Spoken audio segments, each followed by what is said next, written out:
గుత్తి వంకాయ కోసం కావాల్సిన పదార్థాలు: శనక్కాయలు, తర్వాత కొరియాండర్, ధనియాల పొడి, సాల్ట్ రుచికి సరిపడినంత, కారం పొడి, పసుపు, కొబ్బరి పొడి, ఇందులో వచ్చేసి ఒక చిటికెడు లవంగా చెక్క పౌడరు, తర్వాత ఆనియన్స్, టమాటోస్, తర్వాత మనం ఇక్కడ బ్రింజాల్ని, వంకాయల్ని ఇట్లా కట్ చేసి సాల్ట్ వేసి వాటర్లో వేసి పెట్టాను. ఒక ప్యాన్ తీసుకొని స్టవ్ మీద పెట్టి స్టవ్ ఆన్ చేసుకొని మనం తీసుకున్న ఈ పల్లీలను ఇందులో వేసి కొద్దిగా కలర్ చేంజ్ అయ్యే వరకు మనం దీన్ని ఫ్రై చేసుకోవాలి.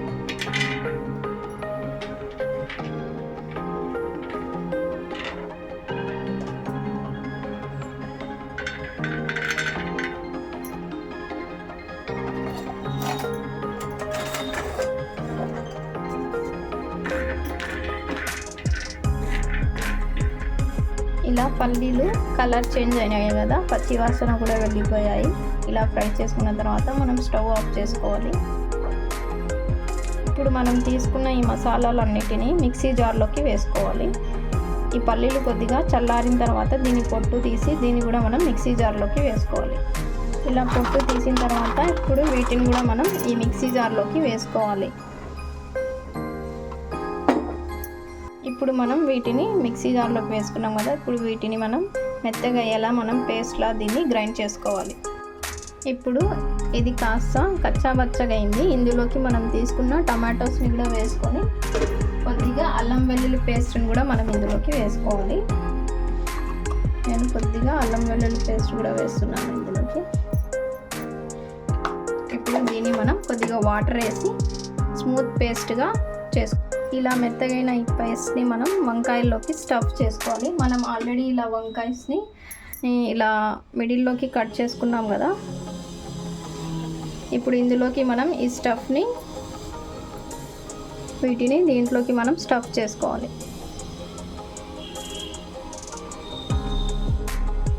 ఇలా మసాలాని మొత్తం వంకాయలోకి స్టఫ్ చేసి ఈ వంకాయని మనం పక్కన పెట్టుకోవాలి. ఇప్పుడు మనం ఒక ప్రెషర్ కుక్కర్ తీసుకొని స్టవ్ ఆన్ చేసుకొని ఆ ప్రెషర్ కుక్కర్లో కొద్దిగా ఆయిల్ని వేసుకోవాలి.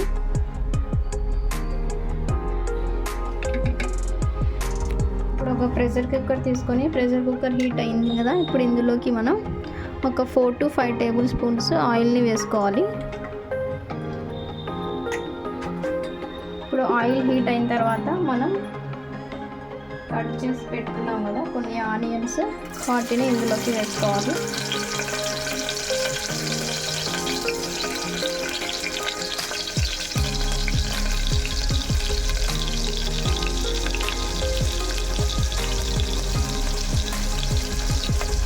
ఇంకా ఎండుమిర్చి, తర్వాత కొద్దిగా కరివేపాకును కూడా వేసుకోవాలి.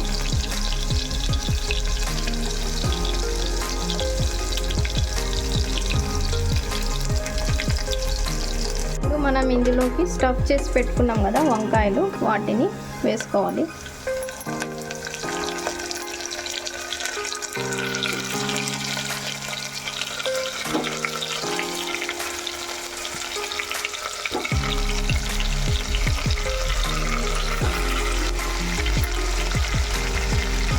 ఇప్పుడు ఈ వంకాయల్ని మనం కొద్దిగా కలర్ చేంజ్ అయ్యే వరకు 2 సైడ్స్ కాస్త ఇటు అటు తిప్పుతూ మనం వీటిని ఫ్రై చేసుకోవాలి ఈ ఆయిల్లో. ఇలా మనం 2 సైడ్స్ కలర్ చేంజ్ అయ్యే వరకు మనం వీటిని ఫ్రై చేసుకున్నాము. ఇప్పుడు మనం ఇందులోకి ఆల్రెడీ మిగిలిపోయిన గ్రేవీ ఉంటుంది కదా, ఆ గ్రేవీని కూడా మనం ఇందులోకి వేసుకోవాలి.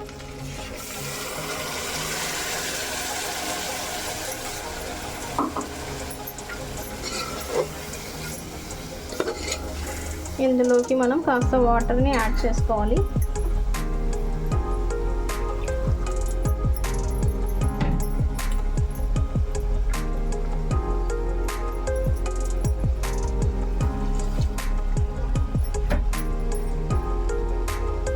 ఇప్పుడు ఇందులో కొద్దిగా పచ్చి వాసన పోయే వరకు మనం దీన్ని ఫ్రై చేసుకొని ఈ గ్రేవీని తర్వాత మనం ప్రెషర్ కుక్కర్ లిడ్ క్లోజ్ చేసేసి ఒక 2 విజిల్స్ వచ్చే వరకు మనం దీన్ని కుక్ చేసుకోవాలి.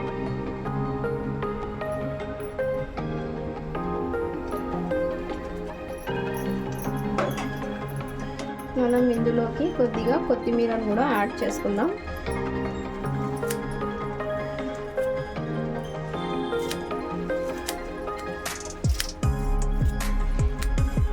ఇలా మనం కొత్తిమీరని సన్నగా కట్ చేసుకొని ఇందులోకి యాడ్ చేసుకుందాం.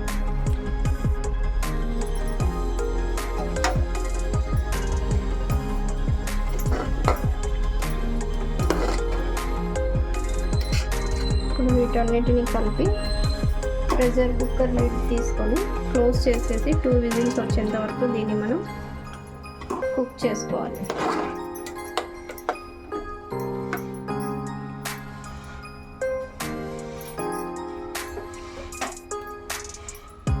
చూసారు కదా ఫ్రెండ్స్, 2 విజిల్స్ తర్వాత మన కర్రీ బాగా కుక్ అయిపోయింది. ఇక్కడ వంకాయలు కూడా బాగా కుక్ అయిపోయాయి. మనం ఈ కర్రీని ప్రెషర్ కుక్కర్లో చేయడం ద్వారా మనకి ఒక బెనిఫిట్, మనకి టైం సేవ్ అవుతుంది, అలాగే తొందరగా మనం కర్రీని కూడా చేయవచ్చు. టేస్ట్ కూడా బాగుంటుంది ఫ్రెండ్స్ ప్రెషర్ కుక్కర్లో చేయడం ద్వారా. చింతపండుని నానబెట్టుకున్నాం కదా, ఈ రసాన్ని మనం ఇందులోకి వేసుకొని కొద్దిసేపు కుక్ చేసుకోవాలి. చింతపండు రసం వేసుకున్న తర్వాత ఇలా బాగా ఉడికేటప్పుడు మనం స్టవ్ ఆఫ్ చేసుకోవాలి. ఇప్పుడు దీన్ని మనం ఒక సర్వింగ్ బౌల్లోకి సర్వ్ చేసుకుందాం. అంతే ఫ్రెండ్స్, చూసారు కదా మన టేస్టీ గుత్తొంకాయ కర్రీ రెడీ అయిపోయింది.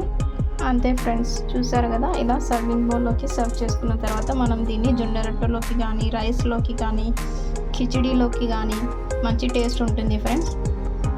ఈ రెసిపీ మీకు నచ్చినట్లయితే ఇతరులకి షేర్ చేయండి ఫ్రెండ్స్. అలాగే మీరు కూడా మీ ఇంట్లో ఈ రెసిపీని ట్రై చేసి కామెంట్ బాక్స్లో ఎలా వచ్చిందో మెసేజ్ చేయండి friends. Thank you friends, thank you for watching.